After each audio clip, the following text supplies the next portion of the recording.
मान जाओ मान जाओ मान जाओ मान जाओ।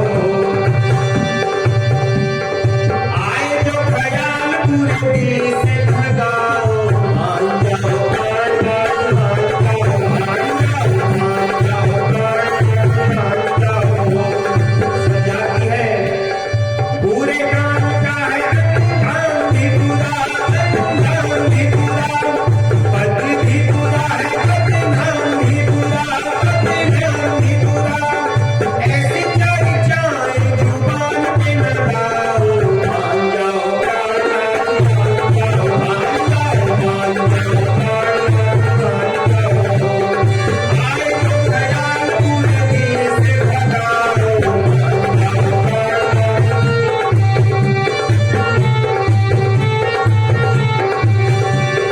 इस देश में जो तुम काम करोगे काम करोगे। इस देश में जो तुम काम करोगे काम करोगे। पुलिस बोले अपना बदनाम करोगे बदनाम करोगे। ऋषियों का देश लंकेश न लगाओ। मान जाओ मान जाओ मान जाओ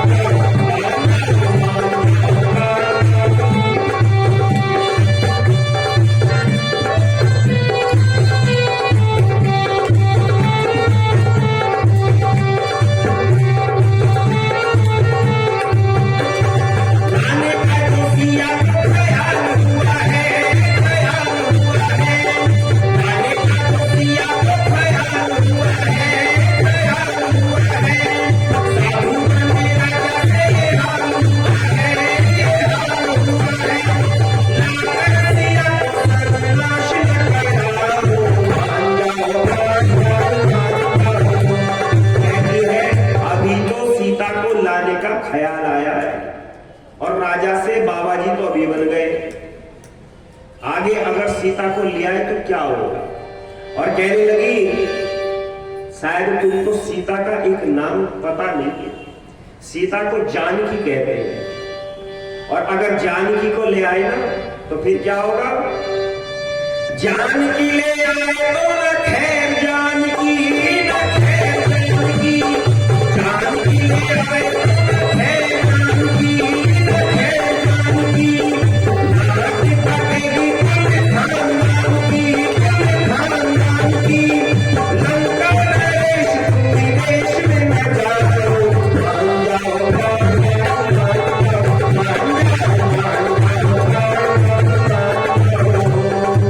बहुत समझाया मंदोदरी ने और समझ में नहीं आई और उसका परिणाम आप सब जानते हैं। लंका में विभीषण के अलावा कोई नहीं बचा जो उनको मुखाग्नि भी दे सके। किस कारण से। केवल एक बुराई के कारण से एक दोष के कारण से पूरी लंका नगरी का विनाश हो गया। और आज चोरी को कोई चोरी नहीं मानता क्योंकि किसी को पता ही नहीं चोरी किसको कहते हैं। महर्षि स्वामी नारायण जी महाराज से पूछा कि स्वामी जी चोरी किसको कहते हैं तो बहुत सुंदर सी एक बहुत छोटी सी परिभाषा महर्षि स्वामी नारायण जी महाराज देते हैं। अगर इस परिभाषा को हम ध्यान में रखें तो हम कभी चोरी नहीं कर सकते। वो कहते हैं किसी से बिना पूछे किसी की वस्तु को ग्रहण करने का नाम चोरी। और विद्वानों ने तो यहां तक कह दिया कि अगर पत्नी पति से बिना पूछे पैसे निकाल लेती है ना जेब से, जैसे कर लेते हैं कभी कभी, कुर्ता टंग रहा है कुछ सामान लाना है घर में नहीं है देखा पैसे हैं निकाले और सामान ले आए, वो उसको भी चोरी कहा है। एक बहन जी कहने लगी कि हम पति की कमाई पर तो हमारा पूरा अधिकार है। चोरी कैसी। अधिकार तो भले ही है, पता नहीं पति ने जेब में जो पैसे रखे किस कार्य के लिए रखे। एक बार एक घटना हुई, एक व्यक्ति ने 1000 रुपए जेब में रखे, सुबह को मित्र को देने हैं। पत्नी सुबह उठी 100 का नोट निकाला, दूध लिया सामान लिया सब्जी ली और रात खाना वाना बना करके चाय बना करके फिट कर दी, पति को दे दी चाय। पति भी कपड़े उतारे पहन करके चला गया। मित्र से कहा कि ले भाई तेरे 1000 रुपए। आज जब मित्र को दिए मित्र ने गिने तो 900 रुपए। अच्छा पति का अपमान होगा कि नहीं होगा। अपमान होगा क्योंकि पति को पता नहीं है कि तेरी जेब से 100 रुपए साफ हो चुके। इसीलिए स्वामी दयानंद जी महाराज, पति मना नहीं करेगा, 1000 के 1000 तुमको दे देगा, पर उसके संज्ञान में रहेगा, उसको आगे चल करके अपमान नहीं झेलना पड़ेगा। बहुत विस्तृत परिभाषा चोरी की ऋषियों ने लिखी है। अगर ऋषियों की बात मानने लगे तो आधे झगड़े खत्म हो जाएंगे परिवारों के। कहा चोरी के कारण क्या हो रहा है, चोरी के कारण रावण का विनाश हो गया। और कुछ व्यक्ति ऐसे होते जो अपनी बात पर अडिग रहते, वो कहते रावण तो राक्षस था, आप कुछ भी कह लो पंडित जी, हम नहीं मानने के लिए तैयार, और राक्षसों में तो बुराइयां होती हैं, कौन सी बड़ी बात कर दी नत्था सिंह जी ने। तो अगला एक उदाहरण और नत्था सिंह जी देते, वो कहते हैं अगर तुम ये नहीं मानते तो देखो एक बुराई के कारण कितना बड़ा विनाश हुआ। युधिष्ठिर धर्म में पुत्र बलशाली, जिसमें दोष जुए का भारी। युधिष्ठिर धर्म में पुत्र बलशाली, जिसमें दोष जुए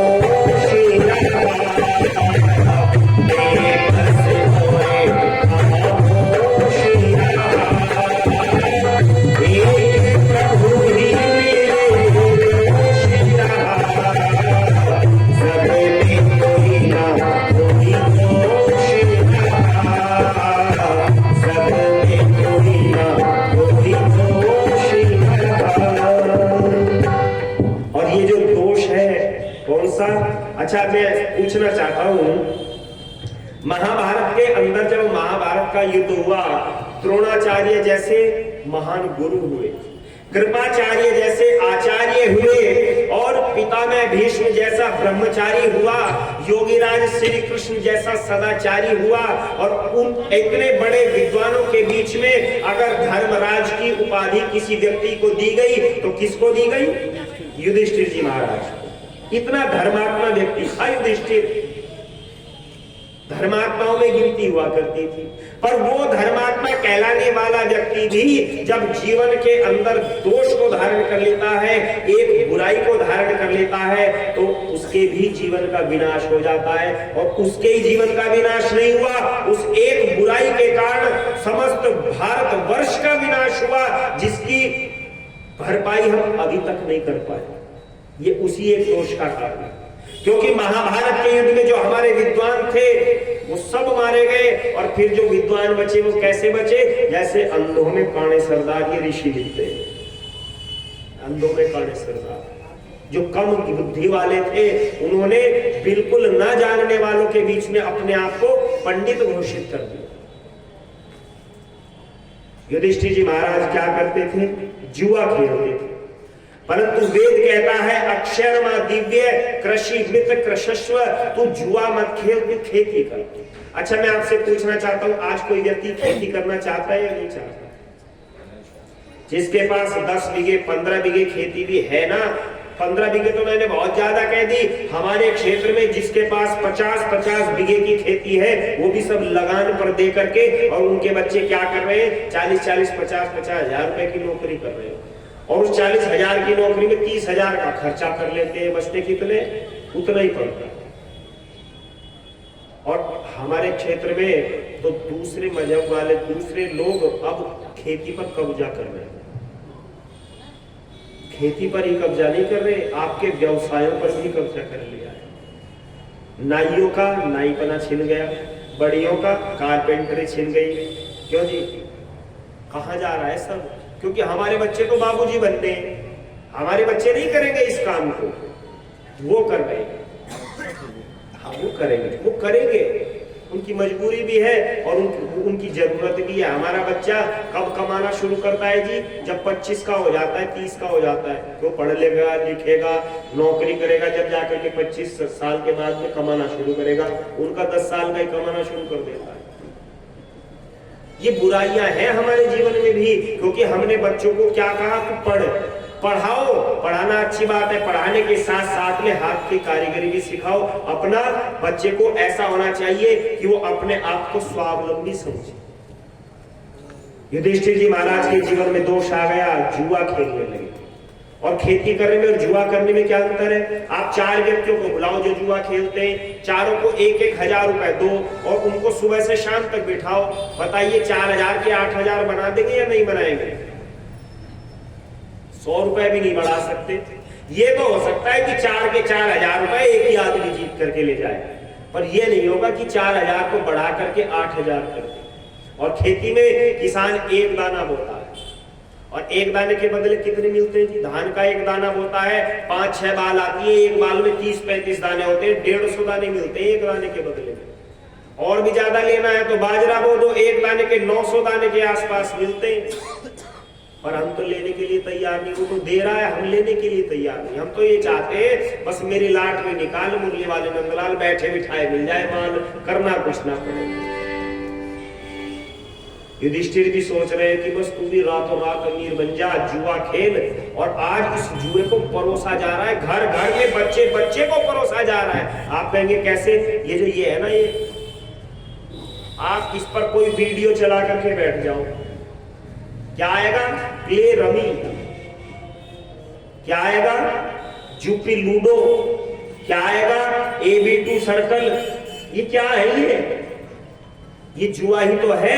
वो तो साफ कह रहे हैं कि इस खेल में वित्तीय जोखिम हो सकता है, कृपया अपनी सावधानी पर खेले। और जिस खेल में वित्तीय जोखिम है वो जुआ नहीं तो क्या है? आज खुले आम जुआ खिलाया जा रहा है। ऐड देते हैं, आपके पास पैसा नहीं है, हमारा ऐप डाउनलोड करो, रातों रात लखपति बन जाओ। यही बनाएंगे सबको लखपति। ऐसे ऐसे ऐड दे करके हमारे बच्चों के दिमाग खराब किए जा रहे हैं। और बहुत से बच्चे ऐसे हैं जो माँ बाप की चोरी से वो गेम खेलते हैं, नुकसान होता है, माँ बाप का पैसा कटता है और डरते हैं कि माँ बाप को पता चलेगा तो क्या करेंगे, और जाकर के आखिरी में आत्महत्या कर लेते हैं। और ये मैं झूठ नहीं बोल रहा हूँ, आप खबरों में पढ़ते होंगे। नुकसान हो रहा है। अपने बच्चों को इन चीजों से बचा करके रखो, बता करके रखो। पर हम तो ये सोचते बच्चा स्कूल जा रहा है, मास्टर बताएगा सब कुछ, हमारी कोई जिम्मेदारी नहीं है। बहुत से माँ बाप तो ऐसे हैं जिनको यही नहीं पता तुम्हारा बच्चा कौन से स्कूल में जाता है, कब जाता है, कब आता है। एक जगह हमने पूछ लिया जी आपके बच्चे कितने? की 2 बच्चे हैं जी। हमने पूछा कितने बड़े बड़े?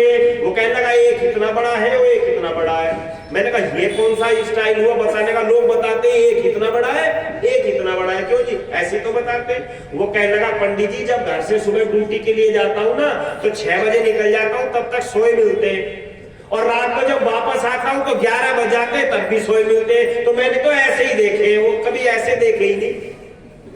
बताइए ये करेंगे संतान करेंगे, फिर कहेंगे जीवन में बुराइयां आ गई। जीवन में तो बुराइयां आएंगी, क्योंकि बच्चों को सुधारने का, बच्चों को योग्य बनाने का जो कर्तव्य है, पहला शिक्षक माँ है, दूसरा शिक्षक पिता है, आचार्य का तो तीसरे नंबर पर है। पर आज के माता पिता सोचते हैं बालक 2.5 साल का हो और इसको स्कूल में टलका, आप जानती आफत हटा। अच्छा जा रहे हैं कि 2.5 साल के बच्चे स्कूलों में? हमारे ऋषियों ने कहा है बच्चा 8 वर्ष का हो तब गुरुकुल में जाए, और इस बात को वैज्ञानिक मानने लगे हैं। जो बच्चे कम आयु में विद्यालयों में जाते हैं वो मानसिक रोगों से ग्रसित हो जाते हैं। हमारे ऋषि मुनि पागल नहीं थे जो उन्होंने ये सिद्धांत दिए, वो जानते थे बच्चे को जितना ज्यादा प्रेशर देंगे मस्तिष्क पर उसके प्रभाव पड़ेंगे। जुआ खेल लिया, और जुआ खेल करके वेद कहता है कि हम जुआ ना खेले। क्यों ना खेले? तो बहुत सुंदर कवि ने